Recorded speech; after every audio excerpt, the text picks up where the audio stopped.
महाराष्ट्रातील सर्व माझ्या बांधवांनो, भगिनींनो आणि मातांनो, सर्वांना नमस्कार. जय महाराष्ट्र. आपल्यासमोर येण्याचं कारण आपल्याला कल्पनाच आहे की गेले काही दिवस एक वेगळं जागतिक युद्ध हा संपूर्ण देश किंवा जग लढतंय. पहिल्या प्रथम मी आपल्याला सर्वांना धन्यवाद देऊ इच्छितो, कारण ज्या ज्या सूचना आम्ही सरकार म्हणून आपल्याला दिलेल्या आहेत त्या आपण नुसत्या पाळत नाही आहात, तर त्याच्याबद्दल तुम्ही आम्हाला सहकार्य सुद्धा करतायत. हे युद्ध आहे आणि ह्या युद्धामध्ये तुमच्या सगळ्यांचं सहकार्य हे आपल्या सरकारचं बळ आहे. हीच तर आपली ताकद आहे. शेवटी एक लक्षात घ्या की ह्या युद्धाचा मुकाबला करताना आपलं सरकार म्हणजे आपली यंत्रणा ही सज्ज आहे. पण यंत्र आणि यंत्रणा यातला फरक लक्षात घ्या. ही यंत्रणा सज्ज आहे म्हटल्यानंतर डॉक्टर्स, सिस्टर्स, सगळे वॉर्ड बॉईज, औषधं, त्याच्यानंतर व्हेंटिलेटर्स, मग क्वारंटाईन, आयसोलेशनची सुविधा, ज्या ज्या काही गोष्टींची आवश्यकता लागेल त्या सर्व गोष्टी आपल्याकडे पुरेशा आहेत. एवढंच नाही तर आपल्याकडे जीवनावश्यक वस्तूंचा पुरेसा साठा सुद्धा आहे. म्हणून मी वारंवार आपल्याला सांगतो की घाबरण्याचं कारण नाहीये.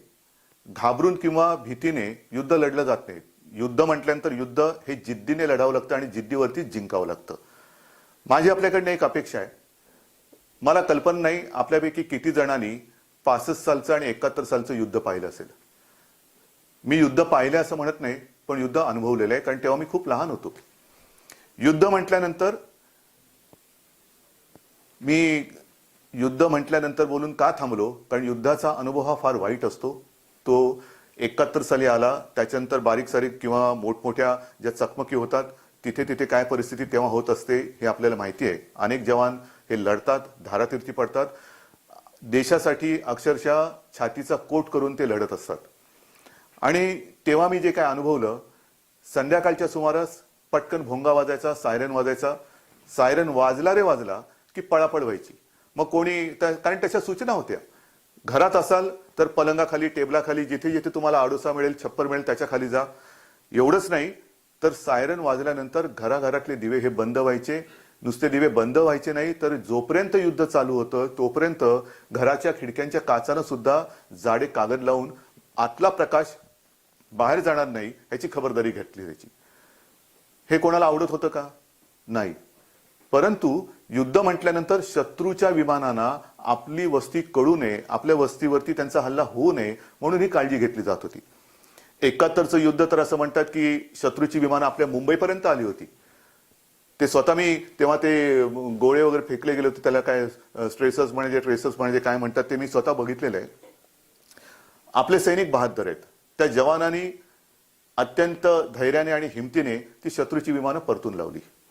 हे मी तुम्हाला का सांगतोय की हे एक वेगळ्या अर्थाने युद्ध आहे, विषाणूंशी युद्ध आहे, वॉर अगेन्स्ट व्हायरस. आणि हे युद्ध लढत असताना ज्या सूचना आम्ही तुम्हाला देतो आहोत त्या सूचना तुम्ही पाळाव्यात ही माझी तुम्हाला एक विनंती आहे. भोंगा वाजलाय, सायरन वाजलेला आहे, युद्ध सुरू झालेलं आहे. सीमेवरती जसे आपले जवान लढत असतात तसे आपले सगळे डॉक्टर्स, नर्सेस, वॉर्ड बॉईज, अगदी पोलीस यंत्रणा, इतर सगळ्या समाजसेवी संस्था, मग आपले बसेसचे ड्रायव्हर्स असतील, एसटीचे असतील, सर्व ही सरकारी यंत्रणा आज वीरासारखे आपल्यासाठी आपलं घरदार, कुटुंब किंबहुना स्वतःच्या जीवाची पर्वा न करता हे आपल्यासाठी लढतायत. जेव्हा आम्ही तुम्हाला सांगतो की घरात राहा, घराबाहेर जाऊ नका, अनावश्यक प्रवास करू नका, त्याच वेळेला ही लोक आपल्यासाठी 24 तास आपल्यासाठी आणि आपल्यासाठीच आपलं सर्व काही विसरून ही तिथे लढतायत. शर्थीचे प्रयत्न चालू आहेत. जर ते 24 तास आपल्यासाठी काम करत असतील तर आपण त्यांना मदत करताना आपण आपल्या घरामध्ये राहू शकत नाही का? काय हरकत आहे? मी जे तुम्हाला आवाहन केलं की गर्दी टाळा, मला एक समाधान आहे की सर्व धार्मिक स्थळं, मंदिरं असतील, मस्जिदी असतील, दर्गे असतील, चर्चेस असतील, हे जवळपास सर्व जणांनी आपापली दर्शनं ही सगळी बंद केलेत. पूजा अर्चा चालू आहेत, पण धार्मिक यात्रा, जत्रा, राजकीय कार्यक्रम, क्रीडा यासारखे सगळे कार्यक्रम आपण रद्द केलेले आहेत. अनावश्यक प्रवास तरी देखील होतोय. ट्रेनची गर्दी ओसरलेली आहे, बसची गर्दी ओसरलेली आहे, पण अजूनही ती मी तर म्हणेन शक्य असेल तर पूर्ण बंद झाली पाहिजे. मी कालच निर्णय घेतलेला आहे की राज्यातील सर्व सरकारी कर्मचारी, शासकीय ऑफिसेस आहेत, त्यांना 50% उपस्थिती ही दिवसाला सुद्धा वेळा मी वाटून देतोय. कदाचित मी एक दिवसाआड किंवा एक आठवडाआड असा निर्णय घेतो आहे, पण एक लक्षात घ्या की हा जो विषाणू आहे तो हळूहळू एक एक पाऊल पुढे टाकतोय. आपल्याकडे सुद्धा त्याच्या केसेस वाढतायत. समाधानाची गोष्ट जरी असली तरी ती काळजीची नाही असं मी म्हणत नाही. काळजी तर घेण्यासारखीच आहे की आपल्याकडे जे रुग्ण आहेत ते बहुतेक सगळे बाहेरून आलेले नाही, सर्वच्या सर्व बाहेरूनच आलेले आहेत आणि फार कमी हे त्यांच्या संपर्कात जे आलेत त्यांना ह्या विषाणूने ग्रासलेले. आज सुद्धा बातम्या येत आहेत की अमुक एका देशातून हजारो लोक आपल्याकडे येणार. कालच मी सिंगापूर येथे विमानतळावरती अडकलेल्या आपल्या म्हणजे आपलेच मराठी आहेत, महाराष्ट्रातले आहेत, हिंदुस्थानी आहेत, अशा पर्यटनासाठी जी लोक तिथे गेली होती त्यांच्याशी बोललो. त्यांनाही इथे यायचंय. बाहेरचे लोक जी येत आहेत ती सुद्धा आपलीच आहेत. घाबरून जाऊन चालणार नाही. मला असं वाटतं ही सगळी जी लोक येत आहेत ही आपलीच आहेत. आपल्यापैकी कोणाची तरी ते नातेवाईक आहेत, कोणाची मुलं आहेत, माता पिता आहेत, काका काकी असतील, मामा मामी असतील, आई वडील असतील, मित्र असतील, ओळखीचे असतील.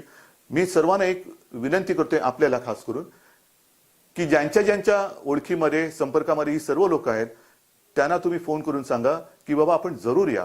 पण हे एक परदेशी संकट आहे, आपल्या देशात निर्माण झालेले संकट नाहीये, हे परदेशी संकट आहे. आपण तिथून इथे आल्यानंतर आपण तर सुरक्षित राहाच, पण आपलं घर सुद्धा सुरक्षित ठेवा. याचाच अर्थ असा की ज्या सूचना आपण तिथे दिलेल्या आहेत त्या कृपा करून पाळा. कारण काही ठिकाणी असं लक्षात आलेलं आहे की हातावरती स्टॅम्प मारलाय. काही जणांची अशी इच्छा असते की बाबा आम्ही घरी जाऊन क्वारंटाईन मध्ये राहतो. ठीक आहे, विश्वास पाहिजे, विश्वासावरती सगळं काही होतं. पण स्टॅम्प मारलेली लोक ही इकडे तिकडे फिरायला लागतात. म्हणजे काय होतं, कळत न कळत जर कोणाला प्रादुर्भाव झाला असेल तर ती व्यक्ती काय अपराधी नाहीये, पण ते लक्षणं लपवणं, आपल्या प्रवासाचा जो काय ट्रॅव्हल हिस्ट्री हे लपवणं आणि कळत न कळत त्याचा प्रसार करणं हे चूक आहे. हे काम होता कामा नये. आणि म्हणून ही सगळी जी काही लोक येणार आहेत त्यांना आपण क्वारंटाईनची सोय करतो आहोत. दुर्दैवाने कोणात अशी लक्षणं आढळली तर त्यांना आयसोलेशनची सुविधा करतो आहोत. मी स्वतः आज देखील माननीय पंतप्रधानांशी बोललेलो आहे. त्यांना ज्या काही गोष्टी आपल्याकडे करणं आवश्यक वाटतात त्याच्याबद्दल मी त्यांना विनंती केली. आणि मला एका गोष्टीचं समाधान आहे की केंद्र सरकार सुद्धा, अगदी पंतप्रधान सुद्धा आपल्या बरोबरीने या युद्धामध्ये उतरलेले आहेत. सहकार्य पूर्ण करण्याचं त्यांनी एक वचन दिलेलं आहे. तसं ते केंद्र सरकारकडनं होतंय. आणि ज्या ज्या गोष्टी आपल्याला इथे वाटतात की जसं चाचणीची सुविधा आज कमी आहे पण कालपासून ती आपण वाढवलेली आहे.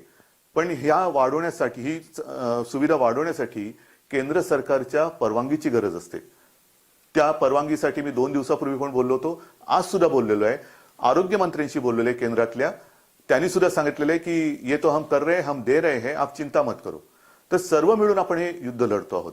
आणि म्हणून मला असं वाटतं की कोणीही घाबरून जाऊन चालणार नाही.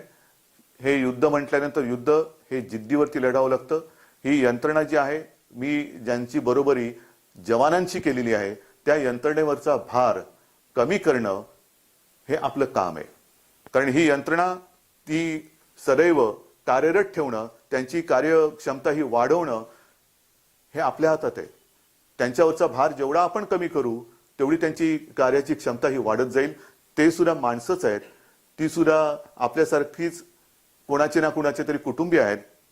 कळत न कळत त्यांच्याही मनामध्ये चिंता ही आहेच, पण ते चिंता किंवा स्वतःचा धोका ह्याचा कसलाही विचार न करता हे 24 तास आपल्यासाठी काम करतायत. म्हणून मी पुन्हा एकदा सांगतो की ज्या ज्या सूचना सरकारतर्फे आपल्याला दिल्या जातात त्या आणि तेवढ्याच पाळा. कृपा करून इतर कोणी काही सांगेल त्या सूचना सरकारने सांगितल्याशिवाय अंमलबजावणी त्याच्यावरती करू नका. मी सर्व धर्मियांना एक विनंती करतोय, कारण हे संकट जातपात धर्म ओळखत नाही.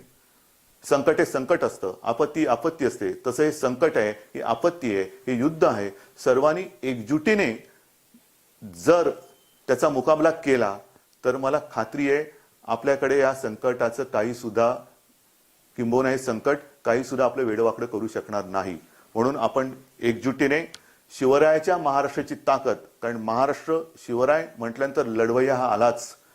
हा लढणारा शिवरायाचा महाराष्ट्र आहे, शिवरायाचा लढणारा महाराष्ट्र आहे. तो ह्या संकटावरती सुद्धा मात केल्याशिवाय राहणार नाही ही माझ्या मनात खात्री आहे. फक्त आपल्या सहकार्याची गरज आहे. अजूनही ट्रेन असतील, बस असतील, कृपा करा, गर्दी कमी करा. सरकार निर्णय घेऊ शकतं, पण तिथपर्यंत सरकारला जाण्याची इच्छा नाही.